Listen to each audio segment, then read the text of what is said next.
85% جو تیل petrochemical production کرتی ہے فیسلٹیز کا، ان 2 فیسلٹیز کو ٹارگٹ کر دیا ہے۔ اس کا نام ہے، ایک مہاشار اسپیشل پیٹروکیمیکل اکنامک زون ہے، اور دوسرا جو ہے وہ آپ کا اللہ بھلا کرے، دوسرا جو ہے وہ ساؤتھ پارس کا پیٹروکیمیکل پلانٹ ہے اسالیے کا۔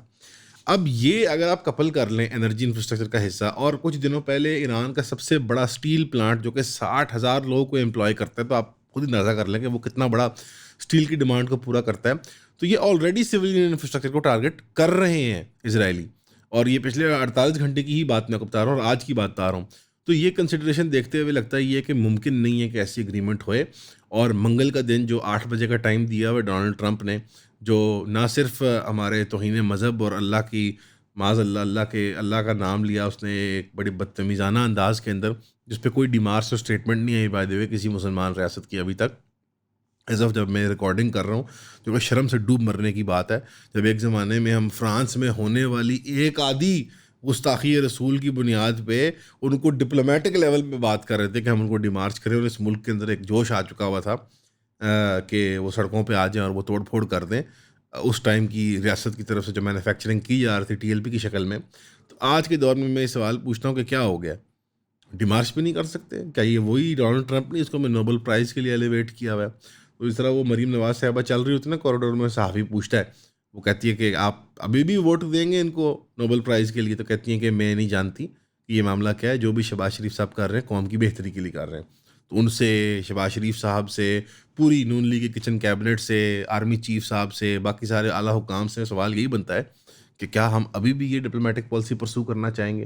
یہ بات ٹھیک ہے کہ ہمارے گلف کاؤنٹر پارٹس نے، باقی مسلمان کاؤنٹر پارٹس نے تو بلینز آف ڈالرز ان کی قدموں میں نشاور کر دی، اور تب بھی ان کو کچھ حاصل نہ ہوا۔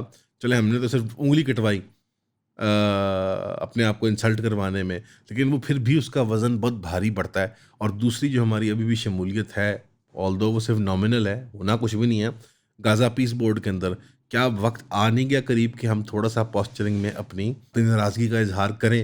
کیوں؟ کیونکہ ہندوستان کے ساتھ ان کا سٹ پنجہ بہت سپیڈ سے ہو رہا ہے۔ دوسرا یہ جو ٹیسٹر لگایا اس نے معاذ اللہ کے، اللہ کی گستاخی کرنے کا اور بد کلامی کرنے کا، تو کیا اس کے بعد نبی کریم صلی اللہ علیہ وسلم اور ہمارا دین ٹارگٹ بنیں گے؟ تو یہ ایک پاور کے ٹیسٹنگ ہوتے ہیں۔ اس کو مذہبی چڑھ نہیں ہے آپ سے، ڈونلڈ ٹرمپ کا تو کوئی مذہب نہیں ہے، اس کا مذہب صرف اس کا پیٹ ہے، وہ تو واقعی میں ان میں سے جو اپنے نفس کو الہ بنا بیٹھا ہے۔ لیکن یہ ٹیسٹنگ کے طریقے ہوتے ہیں، یہ ڈپلومیٹک واٹرز کو ٹیسٹ کرنے کے، چیک کرنے کے طریقے ہوتے ہیں۔ کیونکہ جو پیٹ ہیگزت نے اس ٹویٹ کو ری ٹویٹ کیا، یعنی اس کو ری پوسٹ کیا، تو اس کی تصویر میں سے وہ والا حصہ نکلوا دیا تھا۔ تو یہ سوچنے والی بات ہے کہ اس نے ٹیسٹر لگا کے دیکھا کہ ہم کتنے پانی میں ہیں، تو پتہ لگا کہ مسلمان جو ہیں وہ بالکل بھی میدان کے اندر نہیں اترنے کے لیے تیار۔ یہ افسوسناک بات ہے۔ تو یہ سارا پس منظر دیکھتے ہوئے میری یہ ذاتی رائے ہے ریشنلی، اس کے باوجود کہ میری لاکھ خواہش ہے کہ یہ ڈیل ہو جائے اور امن قائم ہو جائے خطے کے اندر، لیکن لگتا نہیں ہے کہ یہ ڈیل ہونے والی ہے۔ عقل پہ یہ بات بیٹھتی نہیں ہے۔ اسرائیلیوں کا عزم ہائی ہے، ان کو مذہبی جنون ہے کہ ہم نے اس باری نہیں تو پھر 1000 سال انتظار کرنا پڑے گا۔ یہ ان کا مذہب، پتہ نا، یہ مذہبی ان کی بلیف ہے کہ اگر وہ ابھی اس پیش گوئی کے جو بھی یہ پیرامیٹرز بنے ہوئے ہیں ان کے لیے، تو مسیحا ڈیلے ان کے ہاں، جیسے مسیحا جو ہے وہ کسی خاص وقت پہ نازل نہیں ہونا، اس نے آنا دنیا میں، اس کی آمد ہونی، ان کے ہاں جیسے وہ دنیا اور میٹافزیکل ورلڈ کے درمیان اٹکا ہوا ہے، جیسے کہ درخت کے اندر آ کے گرا اور وہ اٹکا ہوا ہے، لٹرلی اس طرح کا تصور ہے۔ میں درخت کی مثال دے رہا ہوں، اور اس کا آسمانوں اور زمین کے درمیان جو فاصلہ ہے وہ ہماری محنت سے پر ہونا ہے، یعنی یہودیوں کی محنت سے پر ہونا ہے۔ تو جب یہ مانتی ہو قوم، اور پھر اس کی یہ ملینیم کی ایک بلیف ہو، اور ابھی جو فرقہ رائج ہے اسرائیلی سوچ کے اوپر مینجمنٹ کی، وہ خبارڈ ہے، خبارڈ لوبووچ کا فرقہ، تو وہ فرقہ تو جنونی ہے۔ ان کا تو نعرہ جو ہے، تقیہ کلام جو ہے، جب وہ ملتے ہیں ایک دوسرے کو، جب وہ ویڈیو بناتے ہیں، جب وہ کچھ لکھتے ہیں، تقریر کرتے ہیں، مسیح ناؤ ناؤ، یعنی مسیحا ناؤ ناؤ، ابھی ابھی۔ بلکہ آپ کو مشہور ویڈیو بھی یاد ہے، وہ جب رابائے مینڈل شنیرسن جو خبارڈ لوبووچ کا سرگنا تھا اور لاسٹ بڑا ان کا ربائی تھا، قتل ہو گیا تھا، اب مر گیا تھا، اس نے جب وہ نتنیاہو سے ملتا ہے نا 1980s کی ویڈیو میں، وہ بڑی پرانی ٹیپ جو ہے، اس میں اس کو وہی کہتا ہے کہ کیا ہوا، دن شام چڑھ گئی ہے اور تم نے مسیحا کے لیے کام نہیں کیا، اس نے ابھی آنا ہے، اس کی آمد ابھی ہوگی۔ وہ کہتا ہے ہم کام کر رہے ہیں، ہم کام کر رہے ہیں۔ ٹھیک ہے وہ ایک سینیکل پولیٹیشین ہے، ووٹ بینک کے لیے کام کر رہا ہے، بٹ یہ سوچ جو ہے وہ سرات کر گئی ہے انگ انگ میں، ڈپارٹمنٹ میں اسرائیل کے، وہ جنگ روکنے نہیں والا۔ انہیں کے کاؤنٹر پارٹس جو ہیں کرسچن زائونسٹ، وہ امریکہ کی پوری لابی ہے، کیبنٹ ہے مین جو ڈونلڈ ٹرمپ کے پیچھے کھڑی ہوئی ہے۔ تو ڈونلڈ ٹرمپ جو ہے اس میں مذہبی جنون ہو یا نہ ہو، لیکن جو وہ اپنے اور اپنے خاندان والوں کی جیبیں گرم کر رہا ہے، وہ تب تک گرم رہیں گی جب تک کہ وہ ان دو مذہبی فنیٹک گروپس کی خواہش کو پورا کرتا رہے گا۔ تو وہ اس جنگ کو معاذ کے ساتھ روکنے نہیں والے۔ سب سے بڑا لوزر سیز فائر کے اندر ایران ہوگا۔ ایران کی بھی فارن پالیسی کے اندر ایک ڈیسپریشن ہے کہ وہ اگر ایسکلیٹ نہیں کرتا اور ہارزونٹلی اسپریڈ نہیں کرتا اس لڑائی کو، تو وہ یا جنگ کے میدان میں کچلا جائے گا، یا اس کے بعد آنے والے سینکشن رجیم کے تحت ہائپر انفلیشن کے بوجھ تلے مارا نہ جائے بھوک ننگ سے، اور اس کی رجیم اور اس کا نظام کلیپس کر جائے، ملک کے ٹکڑے ہو جاتے ہوتے ہیں۔ ایسی بھوک ننگ انسان نہیں برداشت کر سکتے، اور امریکن اور اسرائیلی صرف 2 4 6 مہینے انتظار کر کے، ریکوپریٹ کر کے، ری آرمامنٹس کر کے، نئی اسٹریٹجیز بنا کے پھر حملہ اور پھر حملہ کرتا رہے گا جب تک کہ ایران جو ہے وہ گوڈوں پہ آ کے تباہ نہیں ہو جاتا۔ تو اسی ضمن میں جنگ کے اندر یہ حامد میر صاحب کی سٹوری پبلش ہوئی، جس طرح میں نے سٹارٹ میں ذکر کیا تھا۔ انہوں نے فرمایا سٹوری کا نام ہے پاکستان زندہ باد۔ جو کہانی ہے، جو راز ہے ایران کے فارن منسٹر عراقچی صاحب کا، اس نعرے کو لگانا اور سپورٹ کرنا، کیا اس کی حکمت ہے اور کیا پیچھے راز ہے۔ لب لباب یہ سٹوری یہاں پہ ہم لگا بھی دیں گے، آپ پلیز دیکھ لیجیے گا اس کو۔ لب لباب یہ ہے کہ پاکستان فوری رسپانس کرتا ہے جب ایران کے اوپر حملہ ہوتا ہے۔ حملے سے پہلے بھی پاکستان آرمی چیف سمیت، ایف ایم اور پرائم منسٹر سمیت مشورہ دے رہا ہوتا ہے کہ ہم آ کے آپ کے پاس سیٹل کر لیتے ہیں اس چیز کو۔ اس سے پہلے یہ شروع ہے، فروری کی بات ہے، جب یہ لڑائی شروع ہوتی ہے تو اسحاق ڈار صاحب عمرے پہ ہوتے ہیں، اور اس کے باوجود فارن منسٹر ٹھک ٹھک ٹھک اسٹیٹمنٹس ہماری آنا شروع ہو جاتی ہیں۔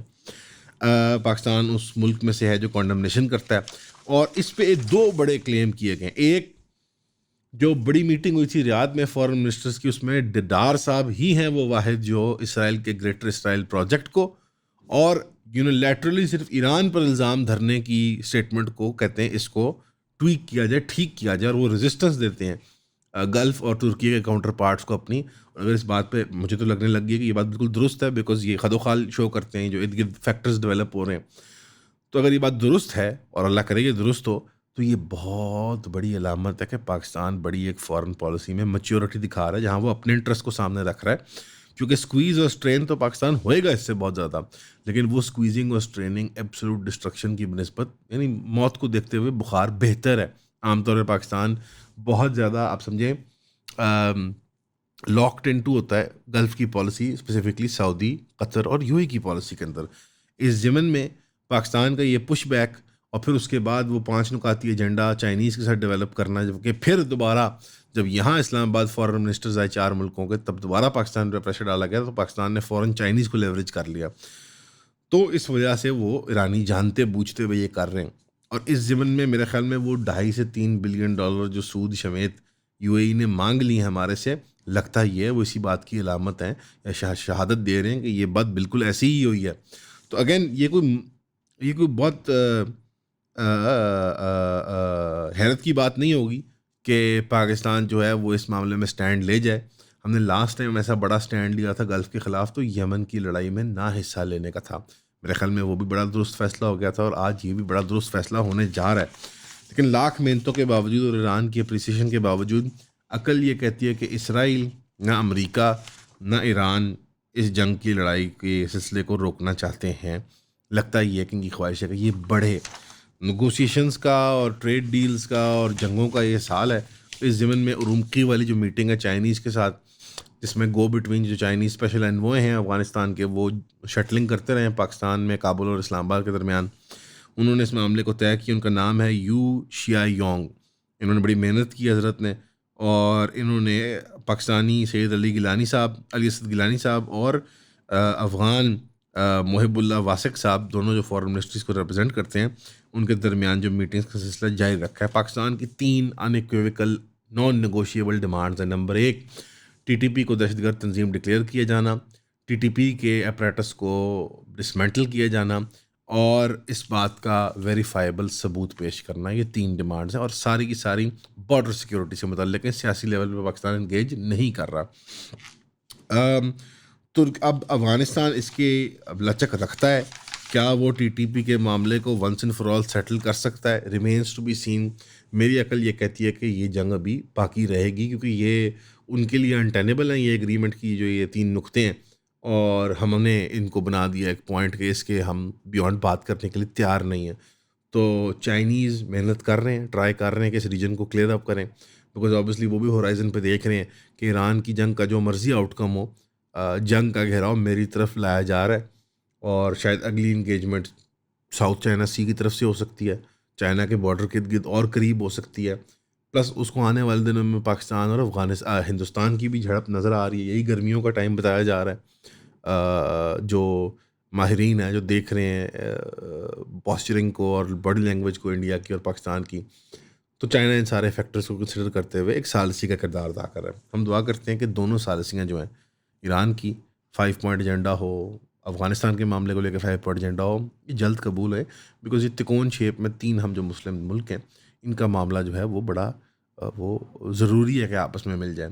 باقی ارومکی میں جو گفتگو ہوئی ہے اس میں ایک سوچنے والی بات ہے، وہاں یہ بیجنگ میں کیوں نہیں ہوئی، کیونکہ یہ ترکستان میں کیوں کروائی گئی، جو یہ شنجانگ جس کو کہتے ہیں، اور وہ ہمارے ہاں ترکستان مانا جاتا ہے، کہ ویغر قوم کے مسئلے کو لے کے جو بہت بڑا چائنا کا اسٹریٹجک اور سیکورٹی کنسرن ہے، ان کو اس معاملے کو ایڈریس کرنے کے لیے ذرا ایک ڈپلومیٹک اس کو ایک میسج دینے کے لیے انہوں نے میٹنگ ان کی ٹیریٹری میں کروائی ہے.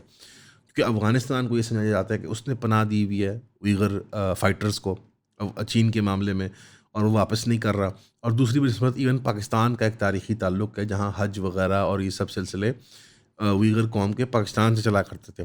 پاکستان نے لانگ ٹرم چین کی دوستی کی خاطر خاص طور پہ سی پیک کے دنوں میں ویغر کاز کو اور ایسٹ ترکستان کے کاز کو، جبکہ پہلے صرف لپ سروس دی تھی، اس کے بعد کمپلیٹلی ابینڈن کر دیا ہوا ہے.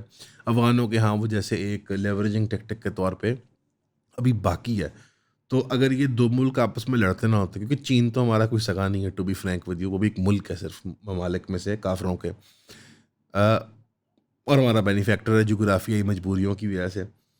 اگر پاکستان، افغانستان اور ایران اپنی اپنی غلطیوں کے باوجود کی وجہ سے افغانستان کی جو نیشنلزم کا ڈیلوژن ہے، پشتون سپریمیسی کا ڈیلوژن ہے اور مذہبی جنون ہے، پاکستان جو کہ لف کے ڈیل کرنے والا اور وار آن ٹیرر کی بڑی غلطی، بڑے بلنڈر کے بعد، اور ایران ماشاءاللہ جو 79 سے ایکسپورٹ کرنے کی کوشش کر رہا ہے اپنے انقلاب کو، تو یہ تینوں ملکوں نے جو آپس میں بگاڑ کے کھچڑی بنائی ہوئی ہے نا، اگر یہ کھچڑی نہ بنی ہوئی ہوتی تو آج ہم اپنے ویغر بھائیوں کا مسئلہ کشمیر، مسئلہ فلسطین، پاکستان اور جنرلی مسلمان ممالک کی فزیکل سوورینٹی اور ٹیریٹوریل انٹیگریٹی، ہماری اکنامک ول، اس کو امپوز کرنے میں زیادہ کامیاب رہتے ہیں. لیکن ہم نے ماشا ہو کے، ایٹم ہو کے، ٹکڑا ٹکڑا ہو کے اکیلے اپنے مقدمے پروسیکیوٹ کیے نا اور پرسو کیے، تو آج ہم اس حال میں کھڑے ہیں کہ آج ویغر معاملے کو الو سیدھا کرنے میں بھی وہ پاکستان افغانستان کی پیس ڈیل کو استعمال کر رہا ہے چین. یہ بھی اگر اس میں ایک ایڈڈ فیکٹر ڈال دی جائے تو ممکن نہیں ہے میرے خیال میں کہ افغان جو ہیں وہ چینیوں کو، وہ ویغر ترکمان لوگوں کو واپس کر دیں گے، چین کے حوالے کر دیں گے. باقی یہ ایک ایسا مسئلہ ہے، اس کو ہم نے اتنا ایڈریس نہیں کیا ہوا اس چینل کے اوپر، بس ایک اتفاق ہے کیونکہ ہم نیوز سائیکل کو فالو کرتے ہیں. لیکن آنے والے دنوں میں اس پہ بھی گفتگو کریں گے، بیکاز چین کے ساتھ بھی جو ہم سر پھینک کے انکنڈیشنل دوستی کرتے ہیں نا، اور پھر دم سے ہم فلپ کرتے ہیں اور امریکہ کے ساتھ کرتے ہیں، یہ ہماری اپنی گناہوں اور کوتاہیوں کے سبب ہے، ہماری اپنی فائنینشیل پولیٹیکل مسگیونگز اور کمزوریوں کے سبب ہے کہ ہمیں ان سب کے سامنے نرم چارہ بن کے عاجزی کے ساتھ چیزیں مانگنی پڑتی ہیں، جبکہ ہم ببانگے 2 آنکھوں میں آنکھیں ڈال کے بھی کر سکتے تھے.